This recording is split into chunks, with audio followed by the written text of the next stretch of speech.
एक गांव में मदनलाल नामक व्यक्ति अपने बूढ़े माता पिता, पत्नी और 2 बच्चों के साथ रहता था। मदनलाल के पिता का गांव में एक खेत था जिसमें वह खेती बाड़ी करते थे और उसी से अपने घर का गुजारा किया करते थे। इस समय तक मदनलाल कोई काम नहीं करता था। वह बहुत ही आलसी था। उसे खेती बाड़ी करना बिल्कुल पसंद नहीं था। उसके पिता अक्सर ही उसे कहते थे कि मेरे साथ खेतों पर चलकर खेती बाड़ी सीख ले, मगर मदनलाल हमेशा ही अपने पिता की बातों को टाल दिया करता था।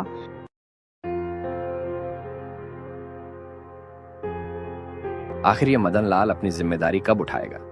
हम लोग अब बहुत बूढ़े हो चुके हैं। खेत में काम करना अब मुझसे नहीं होता और ये लड़का है कि समझने का नाम ही नहीं लेता। कल को इसके अपने बच्चे बड़े होंगे, तब ये कैसे करेगा? हम कब तक इसके साथ रहेंगे? हमारी भी उम्र हो गई है। एक दिन हमें भी ये दुनिया छोड़कर जाना ही होगा। तब इसका क्या होगा? सही कह रहे हो। अब हमारी उम्र हो गई है, लेकिन मदनलाल अभी भी बच्चों की तरह बर्ताव कर रहा है। उसे समझाना होगा। मुझे इसे किसी न किसी तरह समझाना ही होगा। खेती बाड़ी इसे करनी ही होगी। रामप्रकाश मदनलाल के पास जाकर उससे बात करने का प्रयास करते हैं। बेटा, अब तुम्हें खेती बाड़ी करनी होगी। मुझसे अब खेत में काम नहीं होता। मैं कब तक खेती करूंगा? ये खेत तुम्हारा ही है, तुम्हें ही संभालना होगा। पिताजी, मैं एक बात साफ साफ कह देता हूं, मुझे ये खेती बाड़ी नहीं करनी। तो फिर बेटा, अगर तुम खेती बाड़ी नहीं करोगे तो फिर क्या करोगे? आखिर तुम्हारा भी तो कोई काम होना चाहिए। वो सब मुझे नहीं पता पिताजी, लेकिन मुझे खेती बाड़ी नहीं करनी। और अभी आप हैं ना, आप ही देख लीजिए। जब मेरा समय आएगा तब मैं देख लूंगा। पिता नाराज होकर चुपचाप वहां से चले जाते हैं और अपनी पत्नी से बात करते हैं। देख रही हो, तुम्हारा बेटा मेरी एक बात नहीं सुनता। आखिर मैं उसके भले के लिए ही कह रहा हूं। अब मुझे कोई ना कोई कठोर कदम उठाना ही पड़ेगा।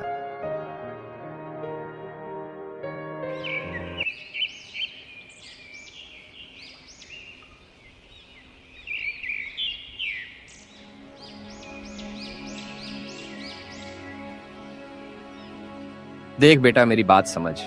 अब तुझे खेती बाड़ी करनी ही होगी। तू आज ही मेरे साथ खेतों पर चलेगा।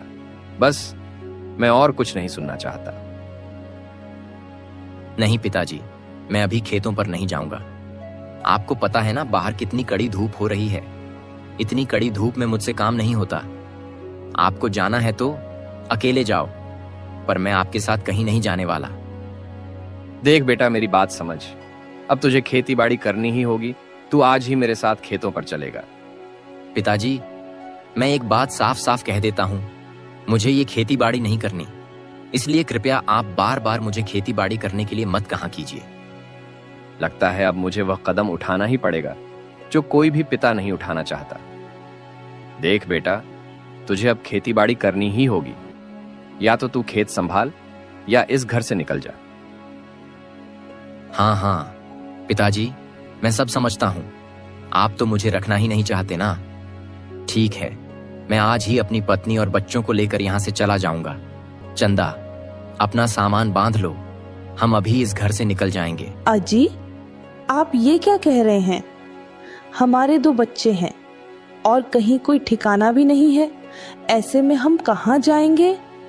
अब जो भी हो, मुझे फर्क नहीं पड़ता। बस अब इस घर में नहीं रहना है। पर आप पिताजी की बात तो सुनिए। आखिरकार वह आपके भले के लिए ही तो कह रहे हैं। आखिर वह आपके पिता हैं, आपका बुरा थोड़ी ना चाहेंगे। अब तुम भी मुझे अपना प्रवचन सुनाना मत शुरू कर देना। अगर तुम्हें मेरे साथ नहीं चलना तो तुम यहीं पर ही रहो, लेकिन मैं अभी इसी वक्त इस घर से जा रहा हूँ। जी, मैं तो वहीं रहूंगी जहां आप रहोगे। आपसे ही मेरा जीवन है।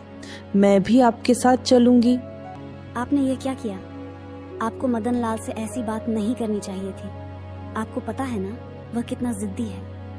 उसे घर से जाने के लिए ना कहिए, उसे रोक लीजिए। नहीं रुक्मणी, अब इस बार नहीं। मेरे बेटे के भविष्य का फैसला मुझे ही करना होगा, चाहे इसके लिए मुझे उसकी आगे कितना भी सख्त क्यों ना बनना पड़े, मैं बनूंगा। और तुम बीच में नहीं आओगी। तुम्हारे ही लाड़ प्यार ने उसे आज इतना बिगाड़ दिया है। जी ऐसा मत करिए, रोक लीजिए उसे। अब तुम चुप रहो, मैं देखता हूं कितने दिन वो अकेले रहकर बिना किसी कामकाज के अपनी बीवी और बच्चों का गुजारा करता है। उसे भी दुनियादारी की समझ होनी चाहिए। मदनलाल अपनी बीवी और बच्चों के साथ घर छोड़कर दूसरे गांव में बस जाता है और वहीं पर छोटा मोटा काम करने लगता है। ऐसे ही 2 साल बीत जाते हैं। एक दिन मदनलाल थका हारा काम करके घर लौट रहा था। घर पहुंचकर उसने अपनी पत्नी से कहा, चंदा, ये लो, इसमें आलू पूरी और खीर है। सेठ जी के यहाँ आज दावत थी तो उन्होंने ये बच्चों के लिए दिया है। चंदा चुपचाप आलू पूरी की पोटली लेकर किचन में जाती हैं और सबके लिए खाना लगाकर वापस बिस्तर पर बैठ जाती है। चंदा, क्या बात है? आज तुम कुछ उखड़ी उखड़ी सी लग रही हो। आपको क्या फर्क पड़ता है? बेटी को ट्यूशन से फीस न देने की वजह से बेइज्जत करके निकाल दिया गया। बेटे के पास स्कूल ड्रेस के लिए जूते नहीं हैं, इसलिए उसे फुटबॉल टीम से बाहर कर दिया गया। आपको इन सब की क्या चिंता? आपको तो बस सुबह 9 बजे घर से निकल जाना है और रात 8 बजे आकर सो जाना है। बाकी घर की किसी परेशानी से आपको क्या लेना देना? डॉक्टर ने मुझे पिछले महीने दवाइयाँ लिखी थी, नहीं तो बीमारी बढ़ सकती है, लेकिन अब तक आपने दवा भी नहीं दिलवाई। और कभी ध्यान दिया है मेरे चेहरे पर? ये झुर्रियाँ, ये सफ़ेद होते बाल, मैं जवानी में ही बूढ़ी हो गई हूँ।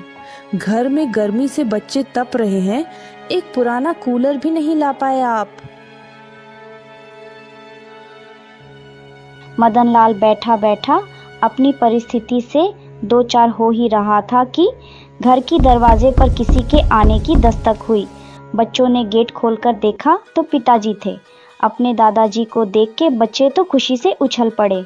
मदनलाल उन्हें देखकर काफ़ी खुश हुआ। फिर उसने अपनी पत्नी की तरफ देखा। उसका चेहरा एक मुरझाए पत्ते के समान दिख रहा था। क्या हुआ? तुम यूं मुंह लटकाए क्यों खड़ी हो? पिताजी आए हैं, उनके सामने कम से कम ऐसा मुंह बनाकर मत जाना।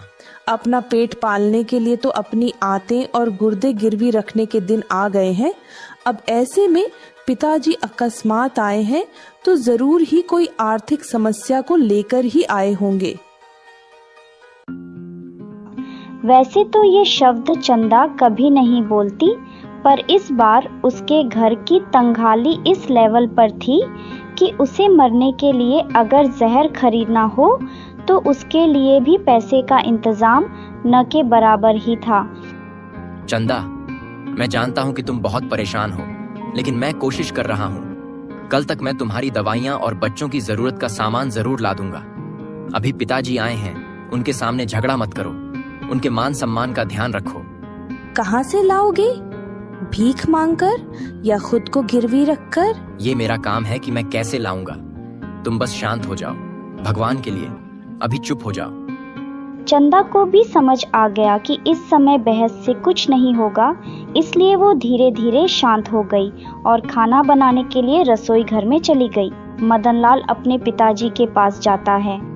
कैसे हैं आप? और माँ कैसी है? हाँ बेटा, मैं ठीक हूँ और माँ भी तेरी ठीक है। तुझे बहुत याद कर रही थी, उसका बड़ा मन कर रहा था तुझसे मिलने का, मगर अब वह बूढ़ी हो चुकी है ना, तो यहाँ तक नहीं आ सकती। तुम बताओ बेटा, कैसे हो?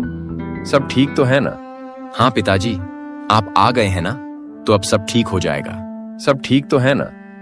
तुम बहुत परेशान से दिख रहे हो बेटा, क्या बात है? मुझे बताओ। नहीं पिताजी, कोई बात नहीं है, मैं ठीक हूँ और घर में भी सब ठीक है। और बहू कहाँ है? बहू से तो मिला।